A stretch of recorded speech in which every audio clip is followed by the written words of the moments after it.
Assalamualaikum warahmatullahi wabarakatuh. Saya Egis Dilda Irawan dari kelas BKI 4B akan menjelaskan materi tentang etika bisnis. Dalam dunia bisnis, etika itu sangat diperlukan untuk mengelola dan juga menjalankan suatu bisnis. Etika bisnis ini dapat menjadi acuan atau pedoman dan juga standar nilai atau moral bagi perusahaan dalam mengambil keputusan dan juga mengoperasikan bisnis yang etik. Dengan etika bisnis yang baik, maka secara otomatis bisnis akan lebih mudah berkembang. Etika bisnis merupakan alat yang digunakan oleh para pengusaha atau pelaku bisnis dalam menjalankan bisnisnya yang lebih bertanggung jawab secara moral. Etika bisnis ini mencakup keseluruhan yang berkaitan dengan individu, perusahaan, dan masyarakat. Dalam menciptakan etika bisnis, maka ada beberapa hal yang perlu diperhatikan, seperti pengendalian diri, menghindari sikap yang tidak etis atau yang kurang etis seperti korupsi, terus pengembangan tanggung jawab sosial, mempertahankan jati diri, terus juga menciptakan persaingan yang sehat dan mampu membedakan antara yang baik dan mampu membedakan antara yang benar dan yang salah. Dalam etika bisnis, bagi pengusaha itu memiliki tujuan, yaitu untuk mendorong kesadaran moral dan juga memberikan batasan-batasan bagi para pengusaha atau para pelaku bisnis dalam menjalankan good business, dan tidak melakukan monkey business atau dirty business yang dapat merugikan pihak-pihak yang terkait. Dengan melakukan etika bisnis, maka para pelaku bisnis akan memiliki aturan yang dapat mengarahkan mereka dalam mewujudkan citra yang baik dan juga manajemen yang baik. Etika bisnis juga dapat menghindarkan dari citra yang buruk, yang seperti penipuan, terus permainan kotor ataupun permainan yang licik. Bisnis yang memiliki etika yang baik biasanya tidak akan pernah merugikan orang lain, terus tidak akan melanggar aturan hukum yang berlaku dan juga memiliki surat izin yang sah. Adapun beberapa prinsip dari etika bisnis, yaitu yang pertama, prinsip keadilan. Prinsip ini berarti setiap individu itu memiliki hak dan kewajiban untuk mendapatkan perlakuan yang sama dengan yang lainnya. Artinya, semua individu yang terlibat dalam suatu bisnis itu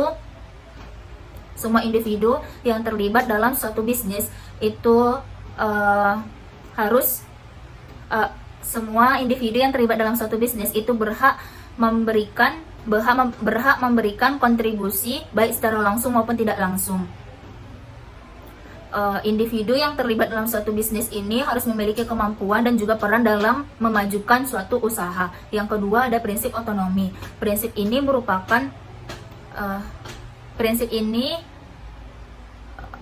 merupakan para pelaku usaha atau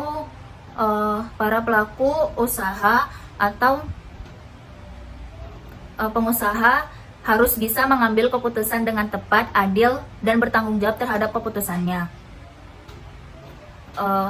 Dengan menerapkan prinsip ini, maka suatu perusahaan itu dapat menciptakan lingkungan di mana individu dapat merasa dihargai, dihormati, dan juga didorong untuk bertindak secara etis. Yang ketiga, ada prinsip integrasi moral. Prinsip ini prinsip ini berarti semua individu yang terlibat dalam suatu perusahaan itu harus selalu menjaga nama baik perusahaannya. Hal ini bertujuan agar meningkatkan kepercayaan masyarakat terhadap suatu perusahaan. Yang keempat, ada prinsip loyalitas. Prinsip ini dapat dilihat pada perusahaan yang memiliki pelaku bisnis atau pengusaha yang mau bekerja keras dan juga mau menjalankan usahanya yang sesuai dengan visi dan misi bisnis perusahaan. Prinsip ini juga menekankan pada komitmen dan kesetiaan individu kepada organisasi, terus pelanggan dan juga kolega. Yang kelima ada prinsip kejujuran. Prinsip ini merupakan dasar dari etika bisnis dan juga merupakan salah satu kunci sukses dari suatu bisnis atau usaha. Karena tanpa kejujuran maka suatu bisnis itu tidak akan berjalan dengan lama. Adapun penerapan kejujuran dalam bisnis itu seperti jujur kepada konsumen mengenai produk dan juga jujur pada saat bekerja sama dengan pihak lain. Terus contoh-contoh dari etika bisnis itu yang pertama, menyebutkan nama. Artinya pengusaha yang mengerti tentang etika bisnis itu biasanya akan memperkenalkan dirinya dengan menyebutkan nama secara lengkap kepada orang baru. Hal ini menandakan bahwa dia memiliki etika yang baik. Yang kedua yaitu berdiri pada saat perkenalan. Berdiri pada saat perkenalan. Hal ini menunjukkan bahwa kita memiliki kesopanan dan juga mempertegas bahwa kita ada di sana, bahwa kita hadir di sana.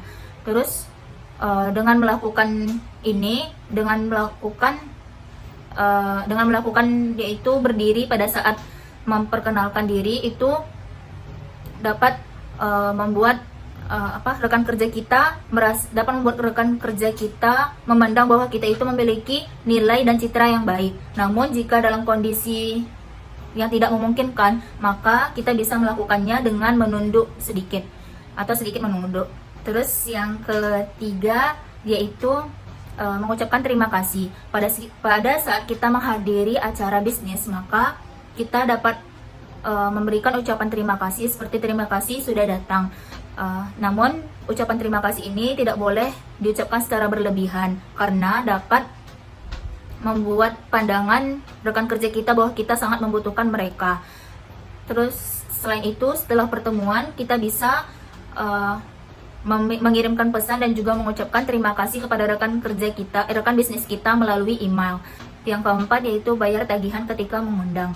Ketika kita mengundang rekan kerja kita dalam suatu pertemuan bisnis yang dilakukan di luar kantor seperti di kafe atau di restoran, maka kita sebagai tuan rumah itu haruslah memiliki inisiatif untuk membayarkan segala tagihan, baik tagihan kita maupun juga tagihan dari makan dan minum rekan-rekan kerja kita. Hal ini menunjukkan bahwa kita memiliki etika yang baik.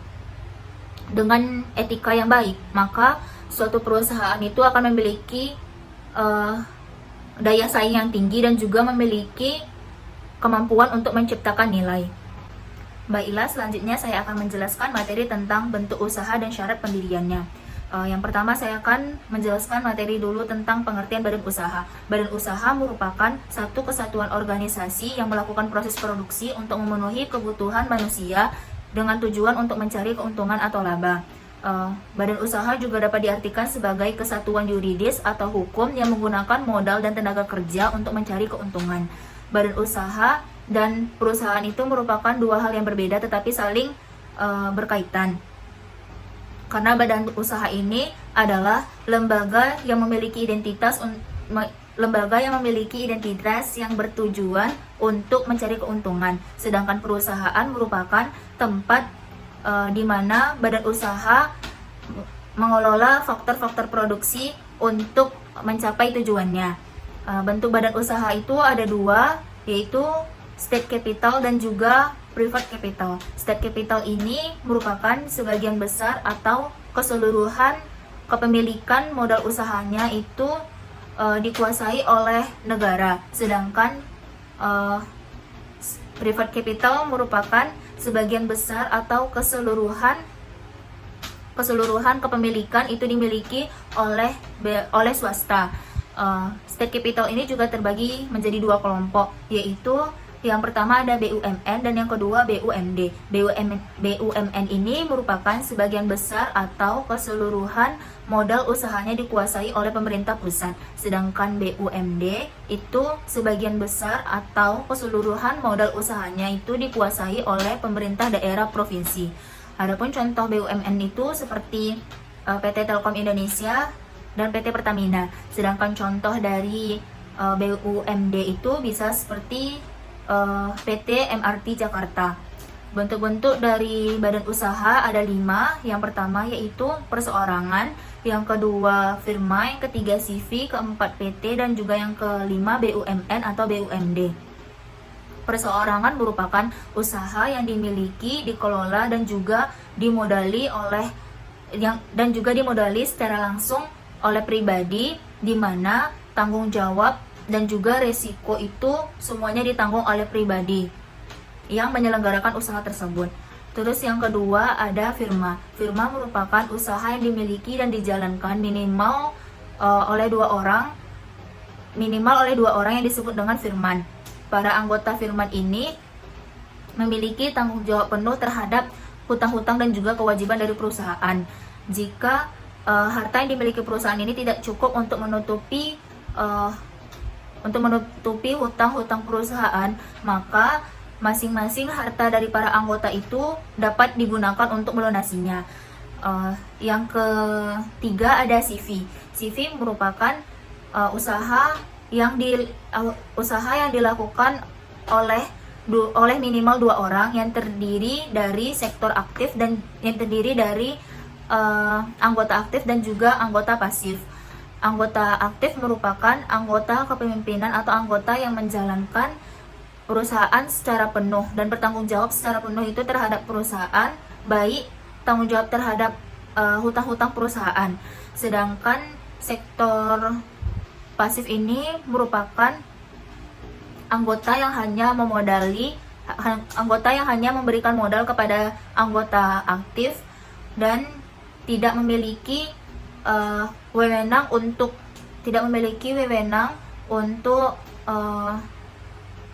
bertanggung jawab terhadap operasional perusahaan. Ciri dan sifat dari CV, yang pertama yaitu sulit untuk menarik modal. Yang kedua, modal besar karena terdiri dari berbagai pihak. Yang ketiga, itu mudah untuk mendapatkan kredit pinjaman. Yang keempat, ada anggota aktif yang memiliki tanggung jawab penuh dan juga ada anggota pasif dan ada juga anggota pasif yang tinggal menunggu keuntungan. Terus yang kelima relatif mudah untuk didirikan, dan yang keenam yaitu keberlangsungan hidup perusahaan CV itu tidak menentu.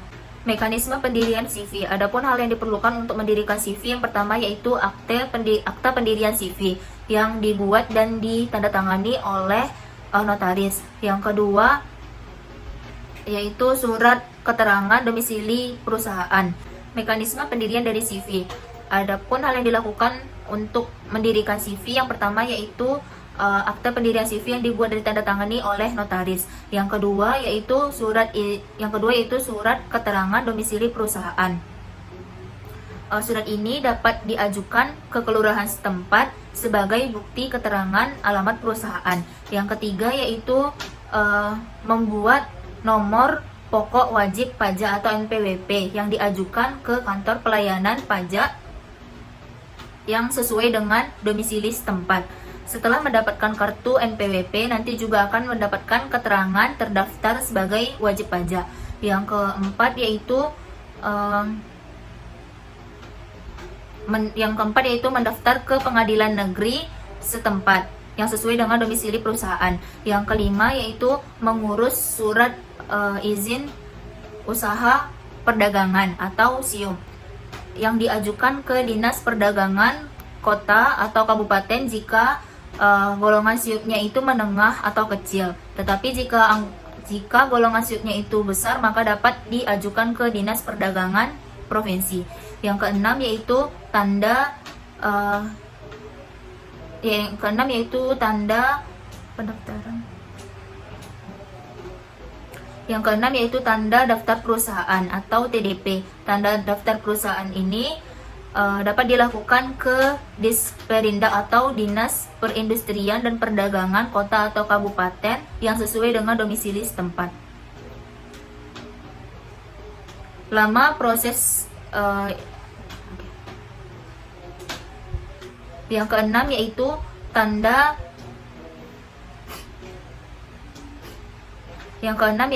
daftar perusahaan. Yang keenam yaitu tanda daftar perusahaan. Pendaftaran ini dapat dilakukan di Disperindak atau Dinas Perindustrian dan Perdagangan di kabupaten atau kota yang sesuai dengan domisili perusahaan. Lama pekerjaannya itu sekitar 14 hari. Estimasi keseluruhan dari biaya mendirikan CV ini lebih kurang bisa mengeluarkan sekitar 3,5 juta.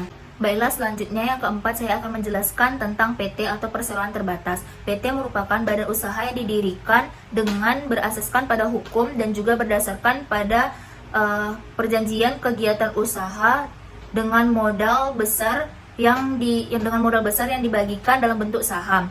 Karena modal tersebut terdiri dari saham-saham yang dapat diperjualbelikan, maka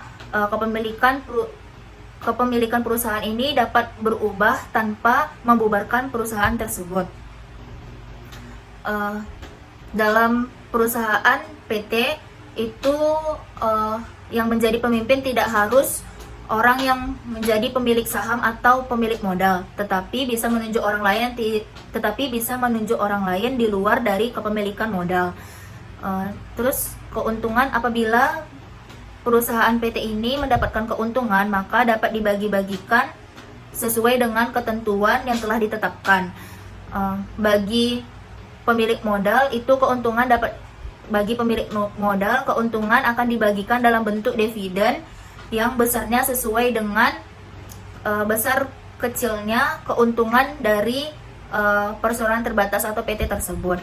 Adapun ciri dan sifat dari PT yaitu yang pertama, kewajibannya terbatas pada modal dan tidak melibatkan harta pribadi. Yang kedua, modal dan ukuran perusahaan itu besar. Yang ketiga, perusahaan dapat dipimpin oleh orang yang tidak memiliki kepemilikan saham. Yang keempat,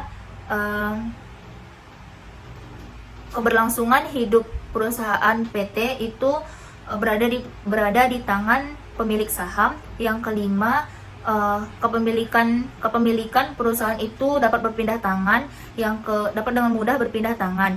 Terus yang keenam, dapat dengan mudah untuk mendapatkan karyawan atau pegawai. Yang ketujuh yaitu keuntungan yang dibagikan ke pemilik modal itu dibagikan dalam bentuk dividen. Yang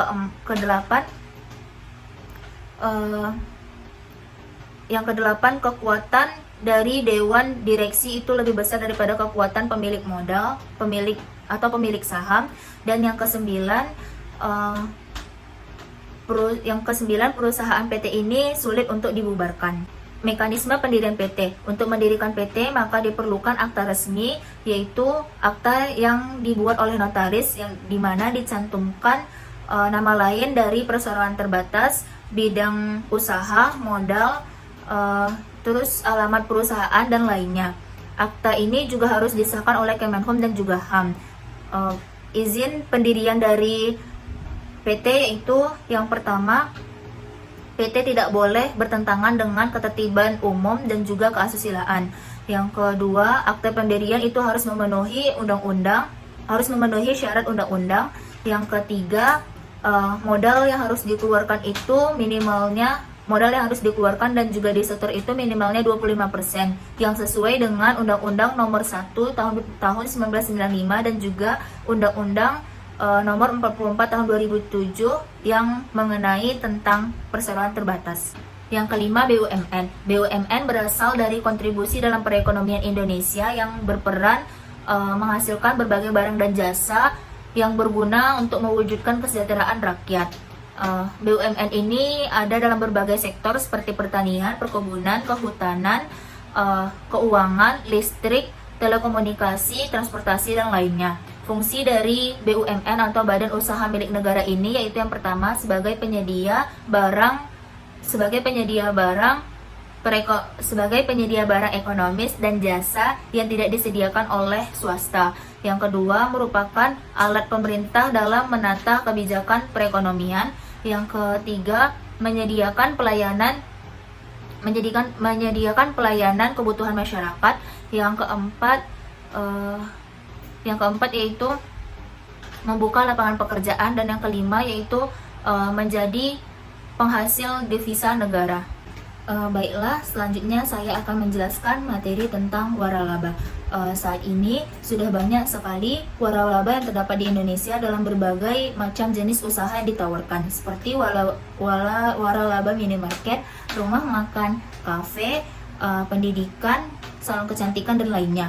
Menurut Asosiasi Franchise Indonesia, waralaba merupakan suatu sistem pendistribusian barang atau jasa kepada pelanggan akhir, di mana pemilik merek atau franchisor memberikan hak kepada individu atau perusahaan untuk melaksanakan bisnis dengan merek, nama, sistem, dan cara-cara yang telah ditetapkan sebelumnya dalam jangka waktu dan area tertentu.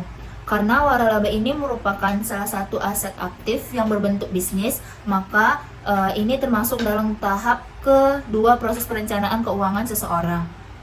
Dengan begitu, seseorang telah memasuki tahap mengaktifkan aset yang telah dimiliki menjadi produktif. Sekian penjelasan dari saya. Apabila ada kesalahan, mohon dimaafkan. Assalamualaikum warahmatullahi wabarakatuh.